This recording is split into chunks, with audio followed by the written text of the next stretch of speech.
The first time my phone told me I didn't belong at my own family's table, it lit the room like a siren I couldn't shut off. I had just come home from a 12-hour shift, scrub top still creased at the collar, hands smelling faintly of chlorhexidine and rosemary hand cream, because I keep forgetting which pocket I leave it in. On the chair by my door waited a forest green sweater I bought to look festive without trying too hard, a paper bag with cranberries and a sprig of fresh rosemary for stuffing they loved, and always credited to our family recipe as if my hands weren't the ones that had chopped and stirred and tasted for years. Outside my window, December performed its soft theater snow, leaning its cheek against the sill streetlights haloed. Inside, I watched my phone vibrate across the counter until it nearly jumped to the floor and answered with a little laugh caught in my throat, because I am 34, a doctor of geriatric medicine, and I have learned not to expect softness from the living the way I learned to offer it to the dying. Hey, my brother said, easy and bright, the varnished tone he uses when he's about to make me feel like a problem he can solve by naming it an aesthetic. Savannah's really about energy. And your work is heavy. Maybe sit this one out for her sake. I stood there holding the phone to my ear while the snow leaned harder. I thought of the rosemary, the sweater, the polite smile I keep like a charm against bad weather. Okay, I said. No fight, no begging. Just okay, like a door closing quietly, like a light switched off in a room no one walks through anymore. An hour later, my mother called to translate the decision into the soft language of people who never mean to bruise you while they are pressing you against a wall. Sweetheart, don't come for Christmas, she said, and then after a fragile pause, if you do, we might not answer the door. We'll pretend we don't know you. She meant it as a kindness. A bandage pulled gently, her voice like a lullaby. Someone forgot to finish writing. But the sentence entered my chest like glass.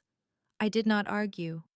I poured the glass of water I wasn't thirsty for, and nodded into the quiet, as if there were a choir there to witness my obedience.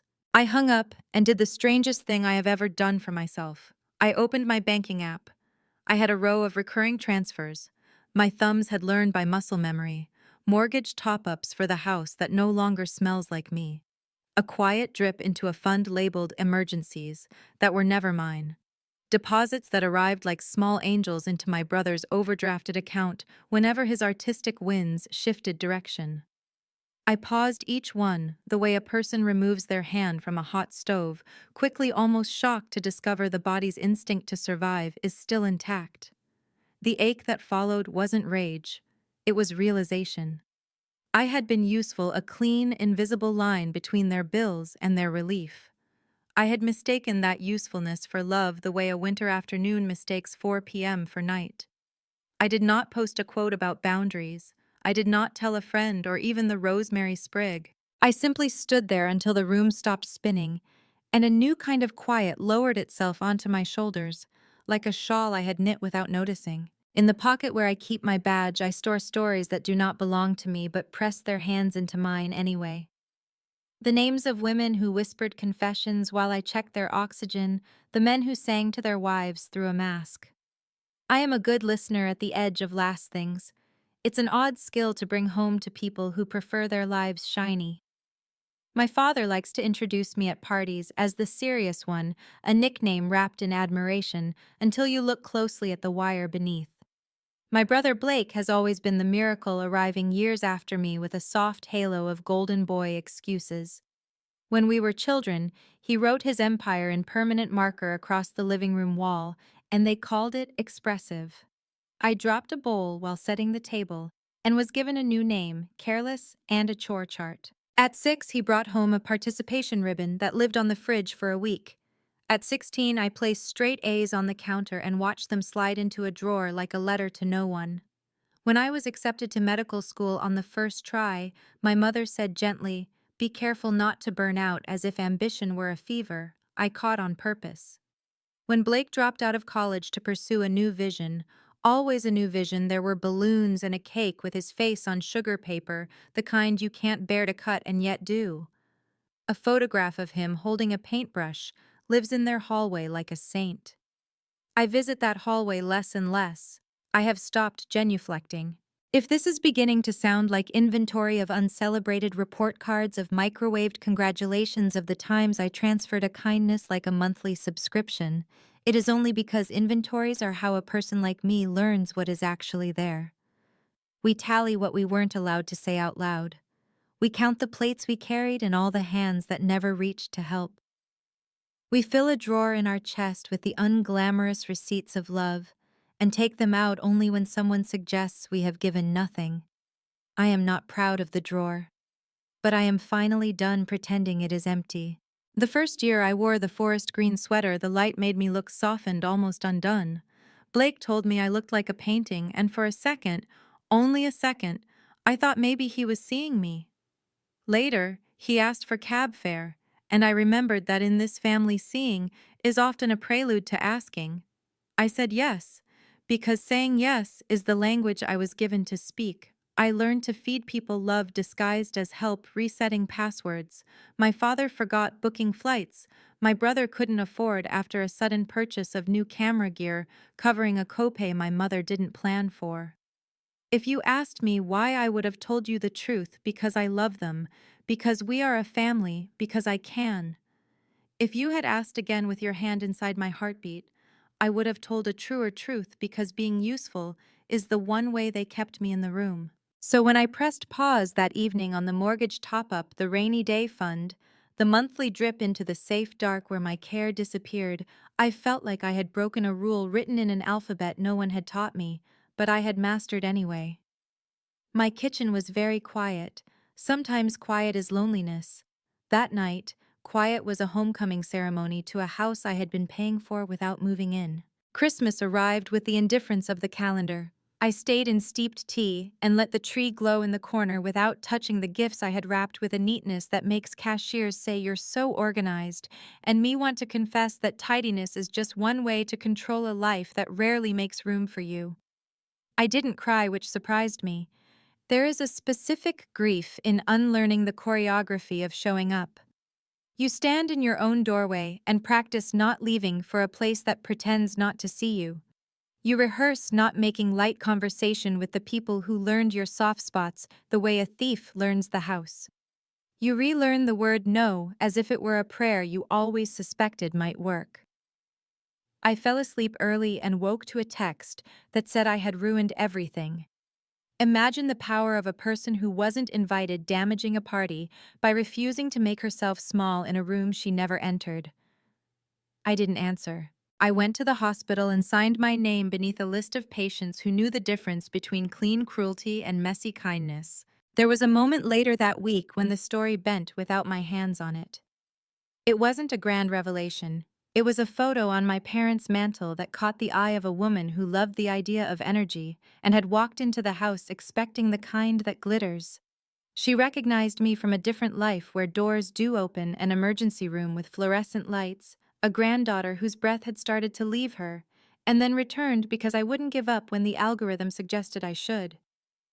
This woman spoke my name aloud in a room that prefers me unnamed, and the air changed the way air changes when a storm enters, precise and cold. Later, someone told me that she left early with her dignity folded carefully over her arm. I did not hear the words spoken about me after the door closed.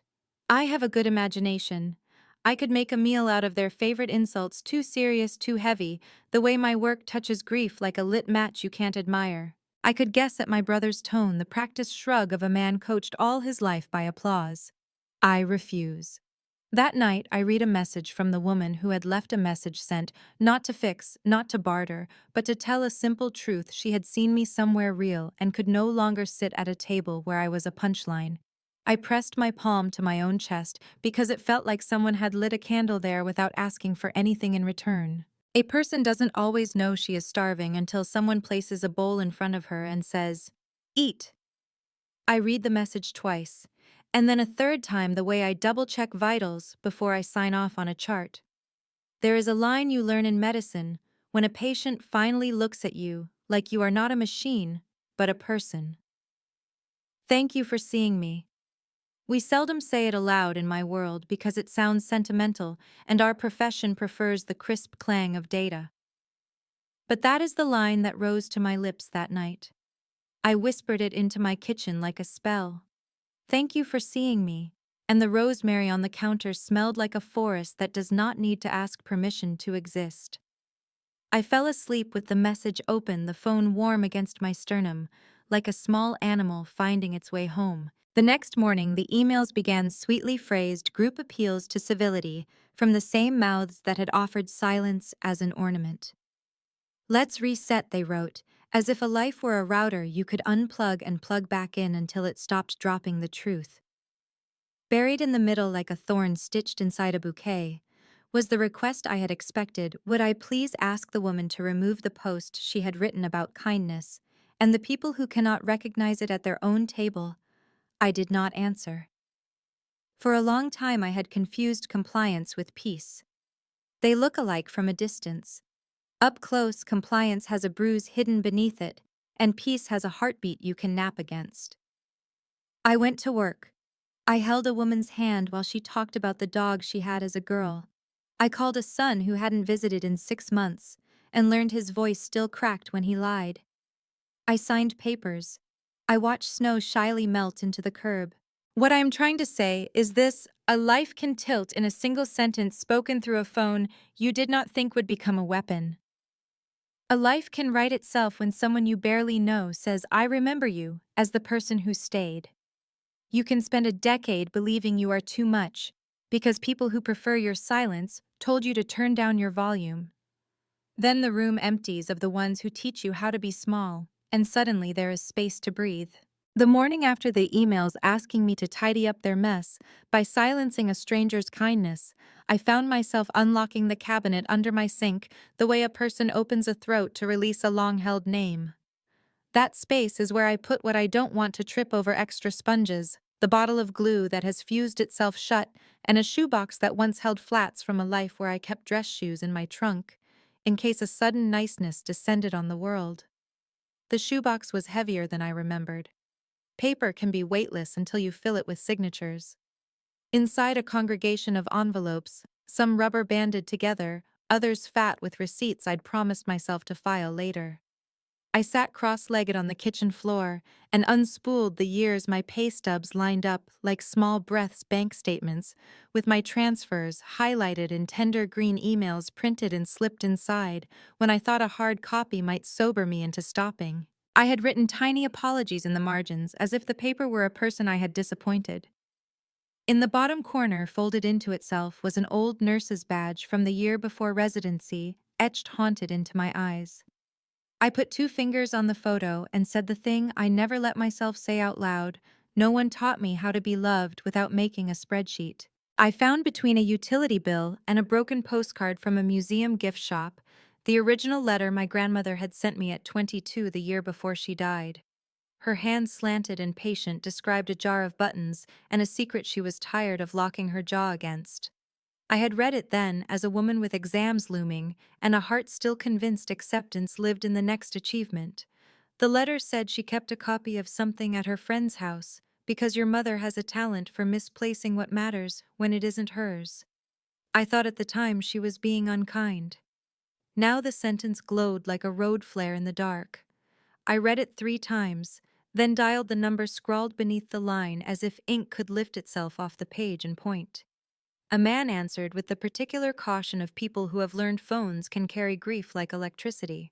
When I said my name, he softened around his consonants and told me he was very old now, but still had a small wooden box my grandmother had asked him to keep safe. Your mother stopped visiting me after the funeral, he said without rancor. I took that as a sign I still had a job to do. I walked to his address because it was not far, and because walking can calm the part of your body that believes it must brace for impact with every memory. Mr. Alvarez lived in an apartment that smelled like citrus and furniture polish, the kind of home where everything has a story and a dusting cloth. He pressed the wooden box into my hands with a ceremony that made my throat tighten and said I looked like my grandmother in the eyes, not the face, meaning he saw the part of me that steadies. Inside, tied with twine that remembered its knot, even after all these years, lay a notarized copy of my grandmother's will and the final letter she had written to me, when her hands had already begun their tremor. The will showed 3 bequests, a sum left to the church she had sung at the old piano promised to my mother, and the small cottage, an hour from the city, left to me by name, with a note about my unfashionable sturdiness and the way she believed houses belonged to people who listened to the things they held. I closed my eyes to avoid flooding the room with a younger version of me who had attended that reading in a stiff black dress, and watched as an attorney cleared his throat and said the cottage regrettably was already spoken for. No paperwork ever produced, just that confident, practiced clearing of the throat and a nodding room. I was very quiet then, because quiet is what a daughter learns to do when the adults decide the world is better simple. I let it go and studied harder. My mother's voice afterward in the kitchen had been full of petted sorrow. There must have been a mistake, but let's not make a fuss. Mistakes like that have a way of reproducing when no one checks them for a pulse. Mr. Alvarez unfolded the second letter and asked if I wanted to read it alone. I did. It wasn't dramatic, only precise. My grandmother wrote that she'd tried with my mother in the way women try with women who were taught to treat warmth like contraband. She wrote that love had the strangest habit of looking like housekeeping in our family, and that she hoped I would grow a different vocabulary. Keep the cottage, she wrote in her neat, stubborn hand. It will be a small school where the world teaches you a kind of quiet that has a spine. I don't know how long I stood in that living room with my fingers pressed to 2 signatures that had been ignored.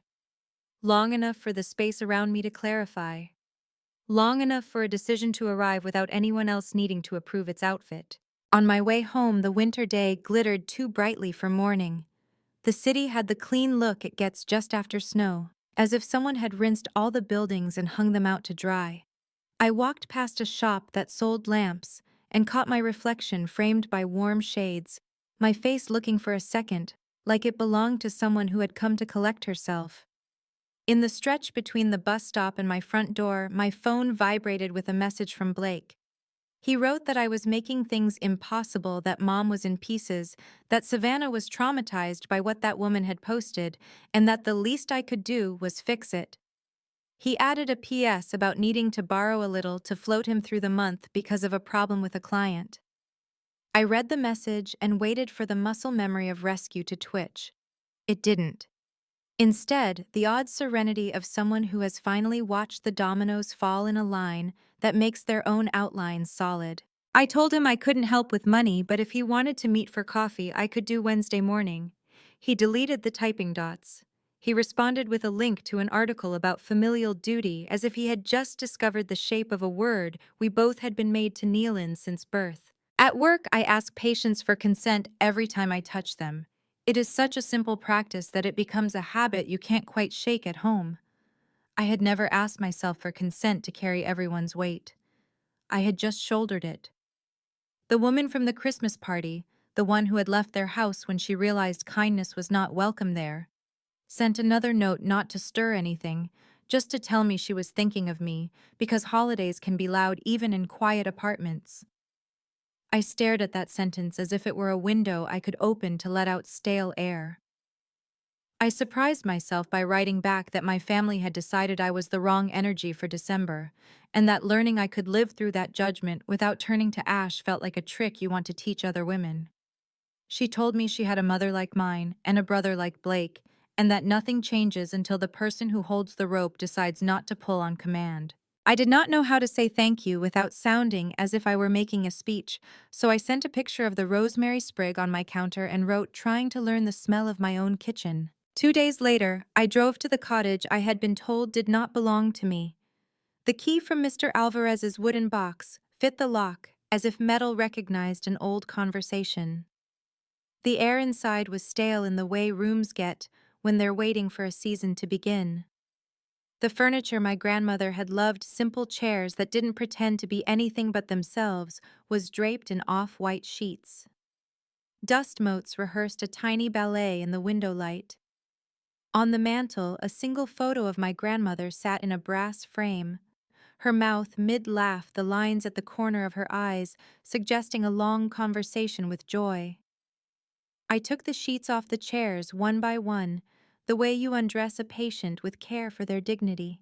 I opened windows. Cold marched in, frank and declarative.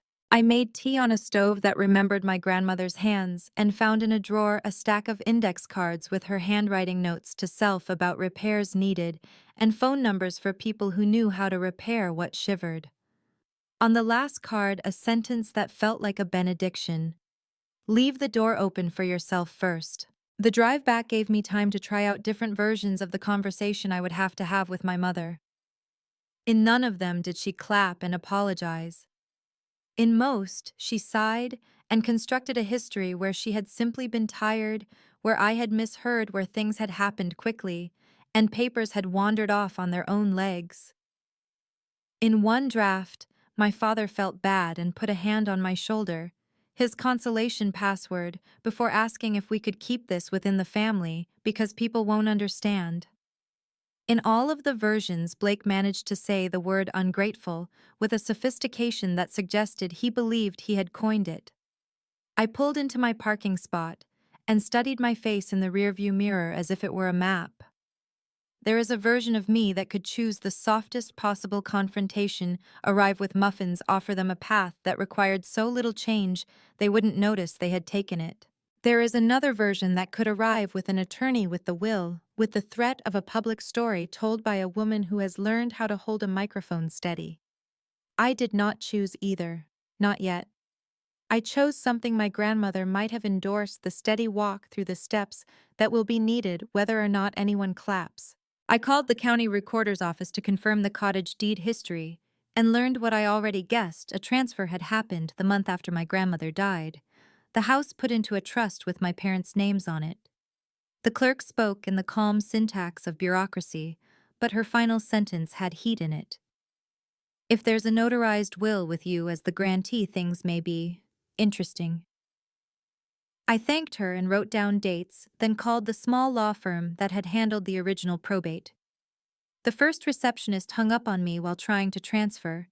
The second told me the attorney had retired. The third suggested without meaning any harm that sometimes families work these things out over a meal. I laughed, which startled both of us. My family prefers to fast when there's truth on the table, I said, and she, to her credit, laughed too and gave me a list of other firms. The email from my mother arrived that night, an inventory of all the ways I had wounded her by insisting on being visible. She told me I was not myself, a sentence that women hear when they stop being the version that fed everyone else first. She told me she couldn't sleep, that the Christmas photo had a blank where I should have been, and that it ruined the symmetry. I stared at the word symmetry until it dissolved. I wrote back that I had found Grandma's will. I wrote that I had used the key and opened the cottage to air. I wrote that I loved her, and that love was different than compliance, and that I was done playing the quiet anchor in a story that asked me to drown noble. I ended the email with the most extravagant kindness I could muster. I told her I wanted to meet just the two of us and tell the truth out loud without anyone performing. Her response was a thunderclap, then rain anger, then a soggy attempt at civility. She agreed to meet at the tea shop where she used to take me on days when we had enough of the boys and their noise. I pressed my phone to my sternum again, and this time the warmth was not borrowed from another woman's message. It was my own heat, my own animal understanding that I had finally stepped onto my own side. That night, I slept like a person who had put heavy furniture back against the walls. The room of my life felt larger. I woke before my alarm and lay there listening to the city thaw. I thought about all the times I had explained myself as a way to convince people to keep me. I thought about the cottage breathing. I thought about my grandmother's sentence, leave the door open for yourself first, and realized that is what had always been missing at my mother's house, a door that opened from my side. The tea shop had always seemed like a map of the gentler country we never reached. Sun spilled through the big window with the slowness of honey. The glass bell on the door chimed in a key that made children turn their heads, and the staff spoke in the library voices of people who believe in patience. When I was a teenager, my mother would bring me here before recitals or after a dentist appointment, and we would sit with our knees almost touching beneath the small round table, sipping something floral, while she told me how to turn down my volume without using that phrase. She arrived 5 minutes late this time, wearing a camel coat that still suited her insistence on looking arranged, even when the news was not. Her lipstick was a color called peony, which has always made me laugh because peonies, if you've ever met one, are a riot. She did not hug me. I did not stand. We both placed our hands on the table palms down the way people do when they want to suggest a truce and keep the weapons within reach. "How are you?" she asked, and I heard the chisel in it, the way she attempts to sculpt the world to a shape that won't startle her. I told her I was sleeping and working and that I had found Grandma's will. The word will moved through her like an ice cube dropped into a pot. There was a quick sizzle surprise, and then the focus on stirring. She reached for her napkin, folded it over once, twice, as if paper were a rosary. "I don't know what you think you found," she said lightly, "but everything was handled properly at the time." "Mr. Alvarez kept a copy," I said, and I watched the name land. You can tell when a name is a door. Her face didn't move, but her shoulders did a millimeter shift, as if she'd leaned back from something hot. I told her the date's the clause with my name, the key that fit. I did not add blood or drama. I let the facts sit with their coats off. The server slid a teapot between us, a small steam ghost rising, and my mother wrapped both hands around her cup, the way a person grips a railing on a moving train. "You have to understand," she said, and when she begins with that phrase, it always means I must begin to rearrange myself. "Your grandmother was sentimental. She liked to make gestures. She kept talking soft and fast about property taxes and maintenance and your schedule as if my work were the proof of my unfitness for holding keys. We put it in the trust to keep it safe," she concluded, and then, because she has always believed, kindness is a tone rather than an action, she added, "for you." The lie was so gentle it wanted to be loved. I let it pass by like a neighbor's cat, friendly and wrong. "I checked the deed," I said. "I called the recorder. The transfer happened the month after she died." She blinked a beat too long, and I felt the room tilt the way a plane tips a wing to turn. "I want you to hear me," I continued, and my voice did that brittle thing that happens when truth climbs out of storage. It cracked where the box rubbed against it. "I am not threatening you. I am telling you that I am taking back what she left me. I am also telling you that the part of me who kept this quiet, because it kept the peace, is tired and done." My mother's mouth shaped itself around an old performance and then inexplicably did not perform. She looked at my face the way she looks at a recipe considering substitutions. For a second, something like grief opened a window in her eyes. She stared at my hands resting on the wood, and I realized they are my grandmother's hands, broad-palmed, practical, the kind that know how to fix a hinge and set a table. "You don't know what I was holding together," she said, and I believed her. The difference as I sat there was that for the first time I recognized the thing she was holding might not have been a family so much as a story where she never had to admit she had made a hard, selfish choice and then called it necessary. I asked her the question that had been pacing in my chest for years, wearing a groove. Why was I always the heavy one? The serious one? Why did I have to be useful to be loved? She flinched as if the word love were a bright light. "Because you were strong," she said, and then quieter, "and because I was not." She turned her head toward the window where a boy was walking a dog that did not know how to heel. "And because your brother, because Blake reminds me of something I lost and couldn't get back." The admission unspooled like thread from a dress seam. She said she had been 17 when she found out she was pregnant with me, that she had married fast and learned to become a person by way of being somebody's wife, that my father loved her in a way that made her feel like a stage-set, beautiful, sturdy, and replaceable at the end of a scene. She said she told herself I was her second chance at balance, and then held me responsible for a math she had never been taught. When Blake came, she said your father softened. It was like he finally saw a version of himself he could applaud. And I wanted applause too. The tea had cooled. The bell sang as someone left the little chime breaking like a chip of ice into the air. I asked the question I had never asked because I didn't want to use its answer as a weapon. "Did you change the will?" She did not say yes. She said I smoothed things, and my body understood the geometry of that euphemism. I saw the hallway of the attorney's office, the hush of carpets, the way my mother's coat hangs perfectly, the tilt of her head when she confides in men paid to applaud precision. I saw my father leaning back, hands in pockets, leaving details to the woman he calls exacting. I saw the assistant who is not paid enough to lift her eyes from the screen. I saw the folder switch hands like something harmless and heavy. "You wouldn't have time for it," she said, not looking at me. "You never do. That sentence has been a key in our lock for years, opening and closing every argument." I reached for it, examined the teeth, and set it down on the table. "I make time for what is mine," I said. She sighed, and for the first time the sigh wasn't a performance of martyrdom. It was air leaving a tired room. "There are things you don't know," she said, which is a phrase people use when they want permission to avoid what they do know. "Then tell me," I said, and I watched her examine her own face through mine. She told me Blake is not my father's biological child. The sentence landed without ceremony, like a winter boot on a kitchen mat. She said the timeline is messy, that she had been lonely, that a man had said the kind of sentences that turn a life into a music video, that Blake arrived with a light she mistook for hope. My father, she said, loved the baby and pretended not to count the months. "I spent years trying to make that kindness prove something about me," she said, "and when it didn't, I made you prove it instead." There it was, the math I never could solve. If I was strong enough, serious enough, successful enough, the ledger might show my mother as worthy. No one ever told me the numbers were inked in another man's hand. I thought of Blake's golden immunity, the way rooms forgive him before he has apologized, the way he learned to be the answer to every question by letting other people do the work of asking. I felt for a second the kind of pity that coats rage like frosting. It didn't last.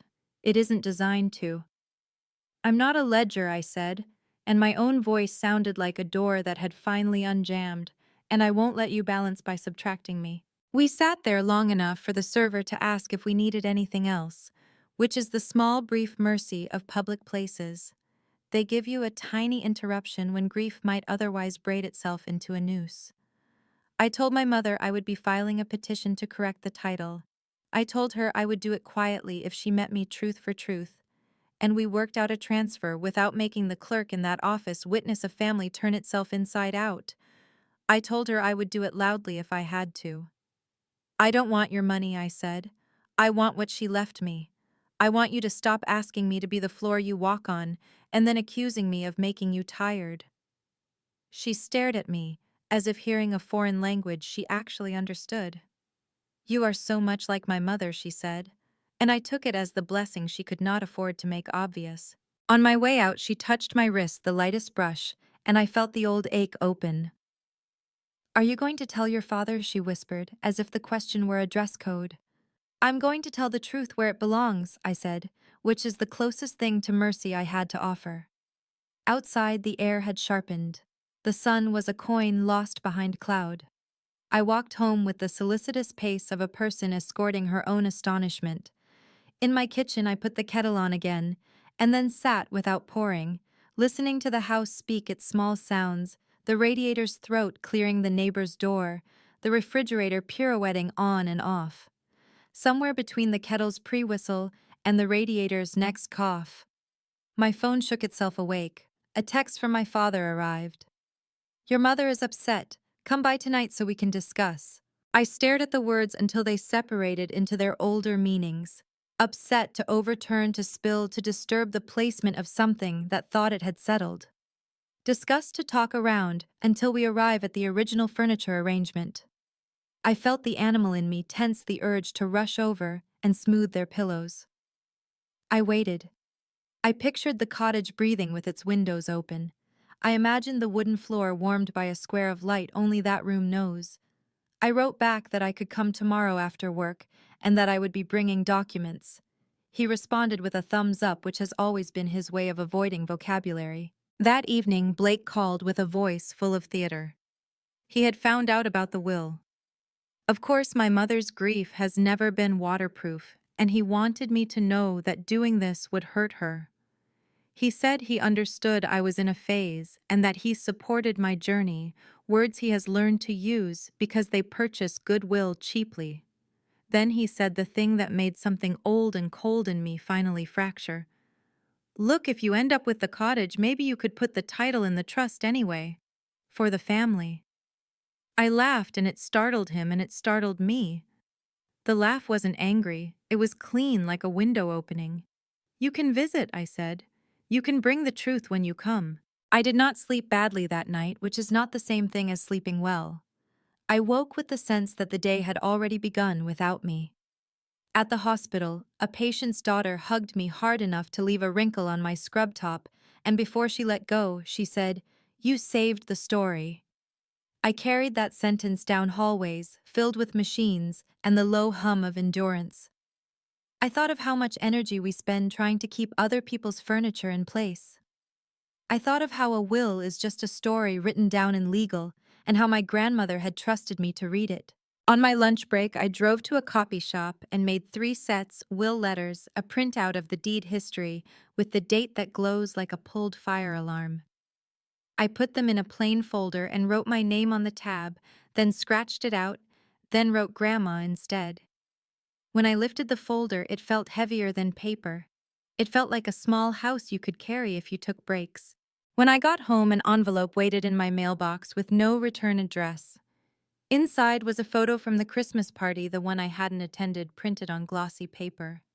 In it, my mother and father and Blake and Savannah stood in front of the mantel, their smiles arranged like cutlery. In the frame's far right corner, there was a brass picture of my grandmother half-cropped by the edge, her laugh frozen mid-flight. Someone had written on the back in my mother's hand, "We missed you." Below it, a second line, smaller. "Don't do this." I put the photo face down on the counter next to the rosemary, and for once the house did not feel like a stage set waiting for me to play maid. It felt like a room that belonged to the person standing in it. My father's house has always smelled like leather and lemon, the air performing a presentation of order even when the story underneath is ragged. When I pulled into the driveway, the frost on the hedges looked combed. Light from the dining room made a warm rectangle on the lawn. Through the window, I could see my father doing his favorite thing in a crisis, adjusting a picture frame that isn't crooked. When he opened the door, he didn't hug me either. He stepped back to let me pass as if I were a draft he intended to tame. The folder under my arm felt heavier than it had in the car. In the foyer, my mother hovered with a dish towel, drying the same glass she had already dried, polishing her fear into something that could pass for usefulness. "We'll talk in the study," my father said, using his voice for settling boardroom dust. He gestured toward the room where the walls had been papered in books we never read and deals we never speak about. I sat. He didn't. He prowled, one hand in his pocket, the other tugging at the lone thread on the lampshade he refuses to admit exists. My mother came to the door, then thought better of it, then came anyway and perched on the edge of the couch like a well-dressed bird. I set the folder on the desk, opened it with calm, deliberate hands, and laid out the copies, the notarized will with my name spelled in my grandmother's steady hand, the letter about the key, the deed history with its unkind date. The quiet was thick enough to spread on toast. "I'm here to correct the title on the cottage," I said. "Grandma left it to me. It was moved into your trust the month after her funeral. I know you will have reasons. I don't need reasons. I need a deed." My father's mouth made a line so straight it could have edged a ruler. "You've always been dramatic," he said. "This is not drama," I replied, and even I could hear the medicine in my tone, the way I speak when a family wants to argue with a lab result. "This is a fact." He picked up the copy of the will between his thumb and forefinger, the way one lifts something distasteful without committing to touching it. He scanned, he cleared his throat, he put it down as if nothing had happened to his blood pressure. "Your grandmother," he began, and I felt the old choreography line up, sentimental, impractical, didn't understand the realities. He didn't finish the sentence. He shifted to a different step. "I took care of that house for years before you were born," he said. "I painted those rails. I fixed that roof. Your mother and I paid those taxes. He walked to the window and looked out at his perfectly trimmed hedges as if they were a jury. The trust was a vehicle to protect the family's assets. My mother smoothed the dish towel across her lap, as if folds could substitute for logic. For you, she added in that tone of benevolence that makes you doubt your own eyesight. The phrase placed sadly at the end of a theft lodged in my throat. No, I said. For control. I turned to my mother. You told me you smoothed things. She flinched like the word had teeth. My father spun scenting betrayal in a register only men trained on hierarchy can hear. What did she tell you? He asked her as if I were a wall with ears he could plaster over. The study seemed smaller suddenly. My grandmother's face watched from a photo on a shelf. I swear the glass over her smile caught a glint of light just then, the way lighthouses throw themselves across dark water.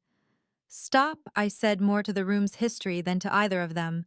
We can do this without shredding everyone's dignity. We can also do it in court. I slid the deed history toward him so the date sat right under his eye. He squinted at the numbers like they were shy.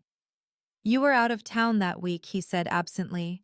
And the casualness of it, the casual remembering of my schedule as a reason my inheritance had been administratively kidnapped, made something old and brittle inside me finally crack clean through. I did not need to be in town for my grandmother's will to be honored, I said. I did not need to be quiet for my worth to be counted. We can be precise or we can be public. He hates the word public. He is a man who worships discretion because it allows him to rearrange a room without anyone naming the furniture. He sat finally and placed his elbows on the desk, steepling his fingers.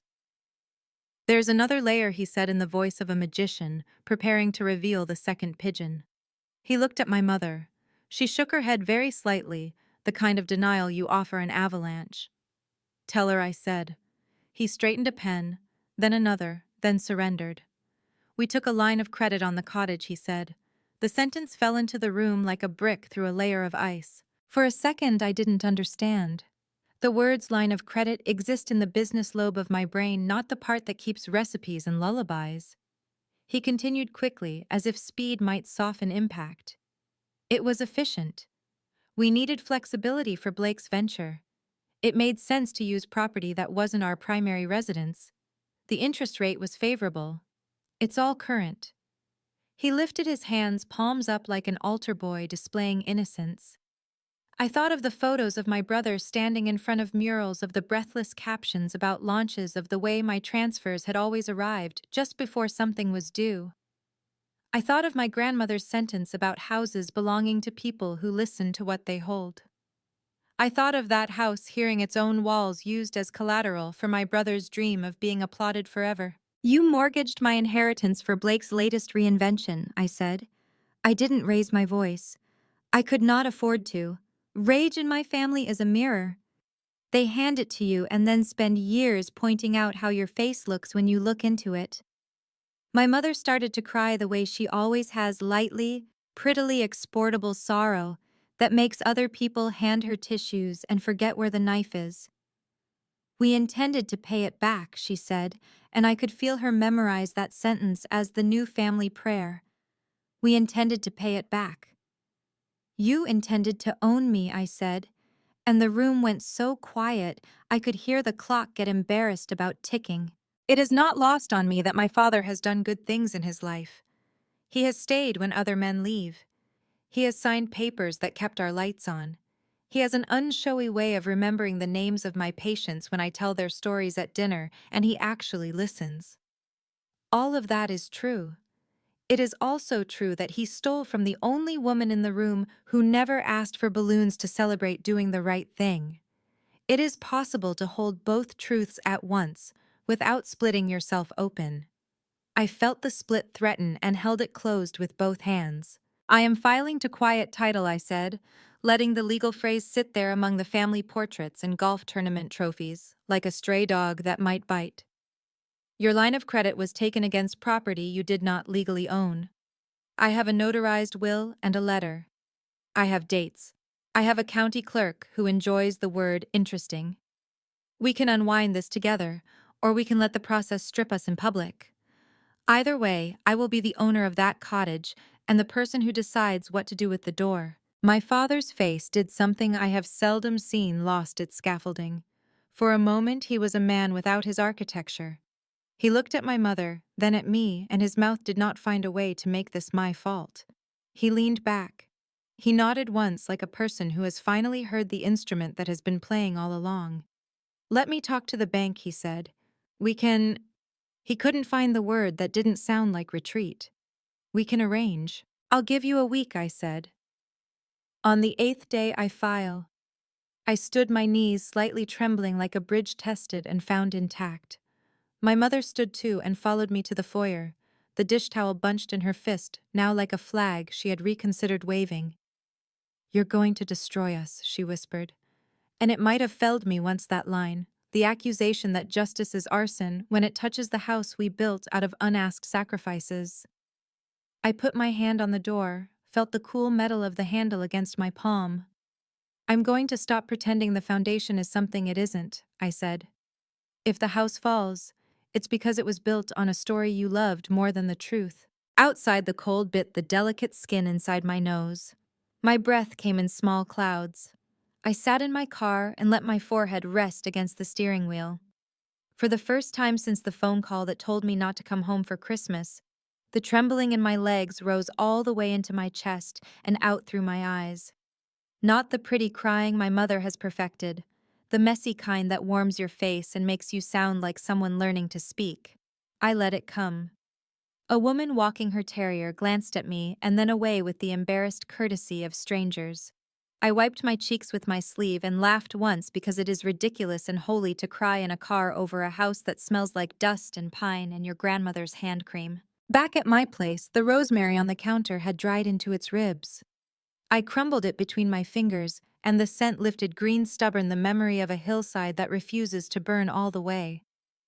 I made pasta with garlic and oil and ate it standing up too tired to sit with my own dignity at the table. Then I opened my laptop and drafted the petition I would file if the week ended badly. I am not a lawyer, but I write charts for a living. I know how to set out facts so the reader's pulse slows and their eyes keep moving. I wrote the dates as if they were vital signs. I listed exhibits. I attached scans. I did not send it. I saved it to my desktop with a name that made me feel 15% safer. Door open first. PDF. The retired attorney's assistant wrote back to my earlier message just before midnight. She said she remembered my grandmother because she had brought cookies the day the papers were drawn. She said my mother had come in twice after the funeral, once alone, once with my father, and had insisted there had been a change. "We could not find a revised will," she wrote, "and we never executed one. If anyone says otherwise, that is not something our office did." She added a line that felt like a hand on my back. "Your grandmother was very clear. She said you were the one who would know how to keep a place warm." I reread the email until the words slowed into a blanket I could pull over my head. In the morning, a message from the bank waited in my inbox. It was brief, formal, the way apologies are when they're preparing to defend themselves later. They confirmed the existence of the line of credit and the remaining balance high enough to make my stomach go watery. I forwarded it to my father with no commentary. He responded within minutes with a sentence that I recognized as the closest he could come to conciliation without losing a tooth: "I will handle it." I wrote back, "Good. I'll be at the cottage this weekend. I'm changing the locks." My phone rang almost immediately. My mother. Don't she said, and all the years of her don'ts unrolled behind that one, like a red carpet to a party I wasn't allowed to attend. "I'm done asking," I said, and hung up. At the hospital, a man I've been taking care of for months pressed a small wrapped something into my hand as I adjusted his blanket. It was a button from his army coat polished to a shine. "You look like someone who buttons things the right way," he said, and I went into the medroom and cried a neat little cry into a paper towel. When I came out, he was sleeping, mouth open, the way we all look when our stories are off duty and our bodies are just bodies. On Saturday, I drove to the cottage with a locksmith whose van had a cartoon key painted on the side. He whistled while he worked an unself-conscious tune that made the house feel less like a courtroom and more like a kitchen. When the old lock came away in his hand, I felt an internal click that matched the sound. He installed a new one, tested it, handed me 2 keys and a third in case you're me. After he left, I opened all the windows again and listened to the winter air declare what it was. I hung my grandmother's index card on a rusty nail by the door. Leave the door open for yourself first. I said it out loud to the empty room. The room didn't answer. It didn't need to. By afternoon, the sun slid a gold scarf across the floorboards. I spread the documents on the table, lined them up, said their names like a rosary, and realized the next chapter would not happen in kitchens. It would happen in a courtroom where strangers would sit with their coffees and decide whether ink means what it says. I am not afraid of strangers. I am tired of performing for family. I imagined the judge's face, the clerk's bored efficiency, the way my father will wear his best humility like a uniform. I imagined my mother's hands in her lap, holding nothing for once. I imagined Blake not coming at all, or arriving late with sunglasses on his head and a fresh injury to explain his absence. I imagined myself standing at a lectern with my grandmother's handwriting held where it could be seen. I imagined the first breath after the gavel, the way a room changes temperature when truth finally takes off its coat. Dusk came early as it does in winter, and the cottage settled around me like a cat deciding I was safe enough to nap beside. I brewed tea and carried it to the porch and sat under a wool blanket watching my own breath rise. A fox crossed the yard with the insolent grace of creatures who have never been asked to explain themselves. Somewhere in the trees, a bird practiced 2 notes like a student. I thought of the sentence that had started all of this, the phone's cold mouth telling me not to come for Christmas. I thought of how refusal had become permission, how exile had turned into a key. I touched the new lock with my fingertips, then laughed at myself for expecting metal to answer. The sky darkened. The house breathed. Inside my pocket, my phone vibrated once, a text from an unknown number, with a photo of the cottage taken from the road and a caption, "Beautiful place. Would be a shame if the bank took it." The number wasn't saved, but the arrogance was familiar. Blake. The old animal in me stirred the one trained to rush toward a new fire with water I'd siphoned from my own life. I let the animal lie back down. I turned off the porch light. I locked the door from the inside and felt the small, holy click. I woke before the foxes finished their patrol and the house still smelled like cold wood and my grandmother's stubborn hope. Coffee steamed in my hands, the mug warming the bones, and I watched the text from the unknown number glow and then blacken on the lock screen like a small, mean star. The old reflex twitched. Should I call Blake, pacify, pour oil on the water I didn't spill? I pictured the line of credit numbers again, and felt the twitch pass like a muscle cramp deciding not to stay. There is a hush to certain mornings when the center of your life rearranges.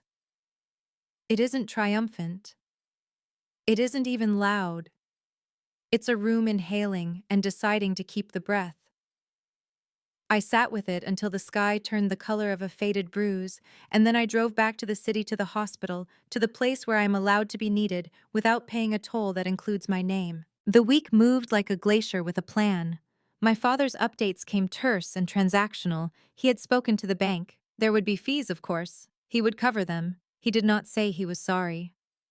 My mother's messages arrived in weather patterns, drizzle of explanation, sudden gust of guilt, a cold front of silence. On Wednesday night, she sent a photo of a box of keepsakes she claimed were mine: ballet programs, a handmade clay rabbit from 2nd grade, a necklace my grandmother once told me not to wear until I knew who I was.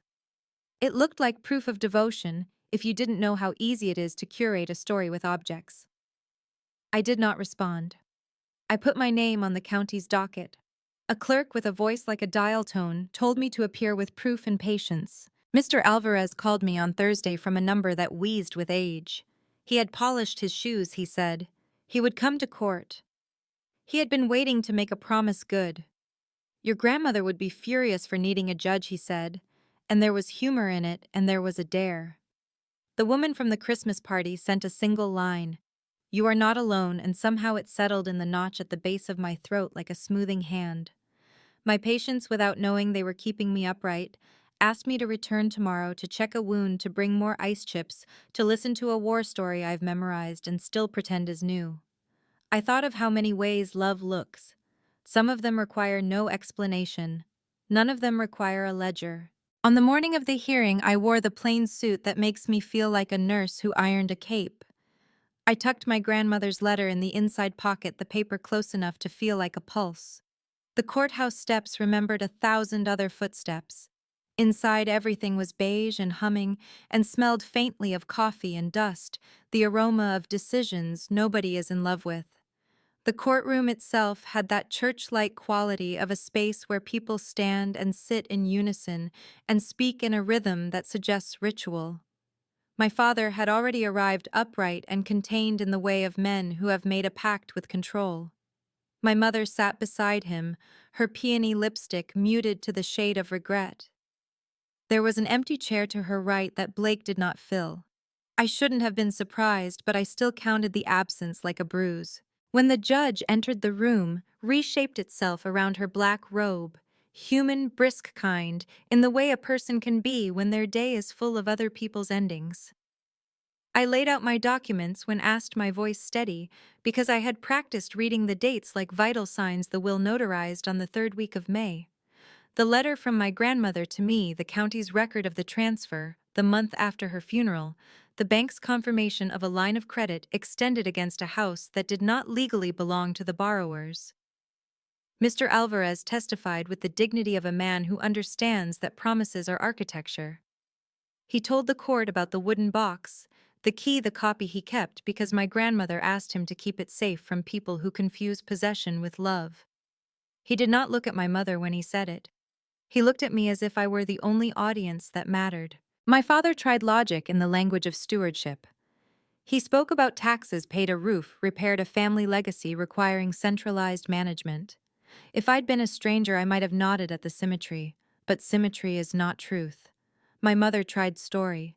She described a daughter too busy for keys, a cottage too drafty for a life on call, a gesture my grandmother meant and didn't mean. The judge listened with the patience of someone who has heard half the city declare itself misunderstood. When my mother reached for the phrase, "we intended to pay it back," the judge raised a hand just enough to tilt the air. "Intention is not a deed," she said. And my body recognized the sentence like a song I knew as a child and forgot on purpose. There was a moment, the kind you could stitch on a sampler and hang, when I nearly caved. The judge asked if I wanted to pursue penalties as well as correction, if I believed additional relief was necessary given the line of credit and the time that had passed. The word penalties arrived in my mouth like a coin I didn't know if I was allowed to spend. I looked at my parents the way a tired diver looks at the surface.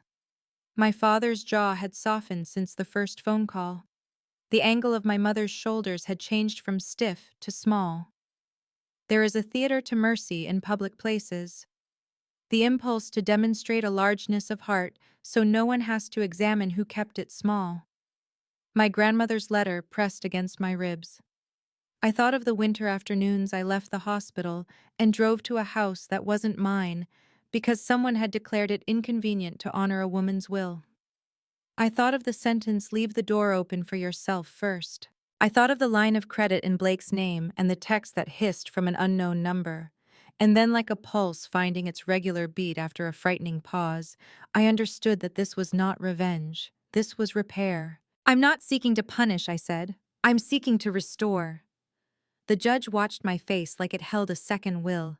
She nodded and the papers rustled the way rooms breathe.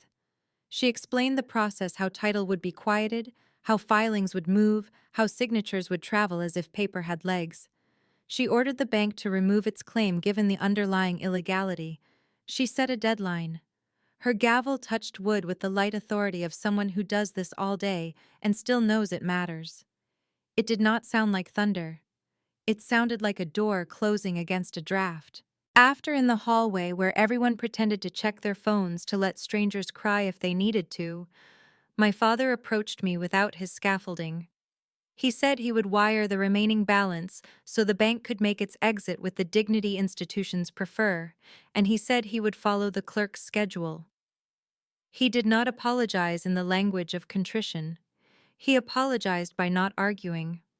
My mother stepped forward like a person walking into a rain she hopes will stop before she ruins her hair. She touched my sleeve. She whispered that she had saved the necklace and would bring it by the cottage. I found the right daughter too late, she said, and even if it was a performance, I let it sit in the space between us without trying to fix or fold it. Facing her felt like standing near a mirror that distorts and still shows your outlines.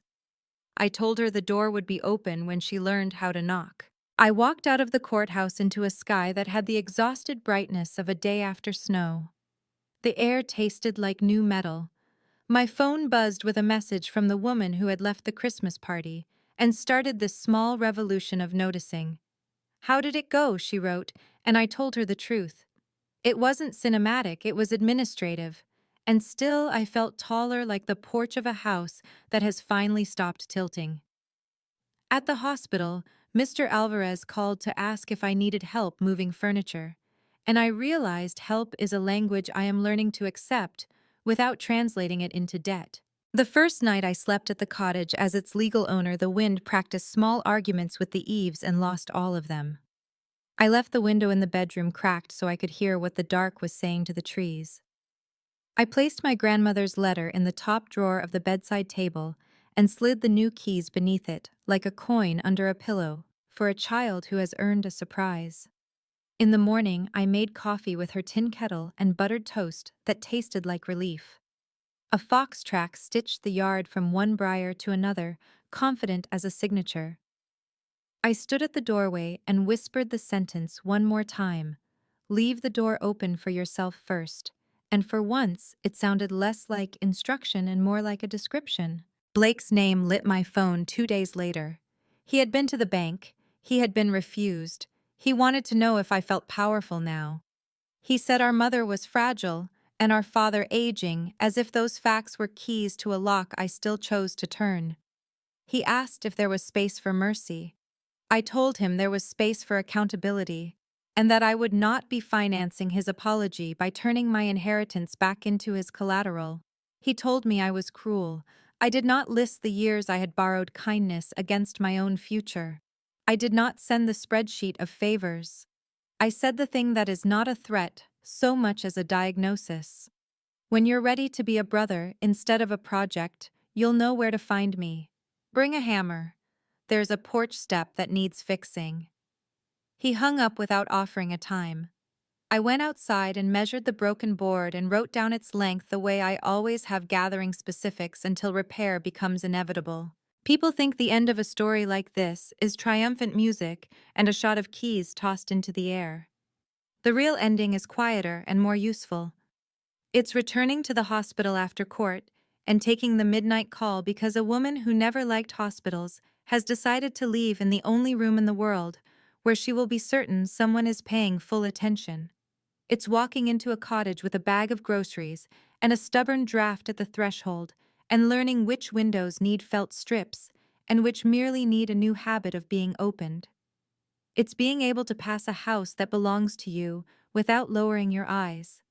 It's saying to your mother when she stands on your porch with a jewelry box and a mouth full of old sentences, "Come in if you can be gentle," and not rescuing her when she trips over a truth she put on the floor herself. It's telling yourself in your own kitchen, over rosemary cracked between your fingers and the sound of your kettle beginning to sing, that love is not utility, that peace is not compliance, that you can be the kind of daughter who loves and still locks the door when necessary.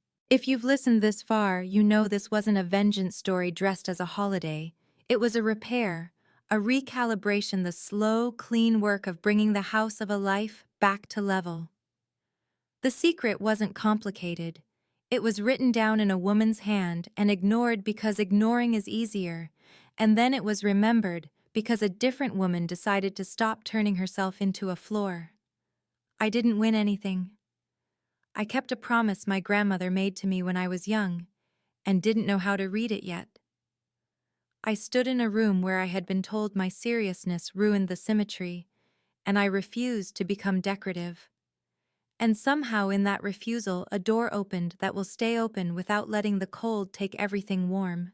If this story made you feel seen or braver in any small way, stay with me. Tap.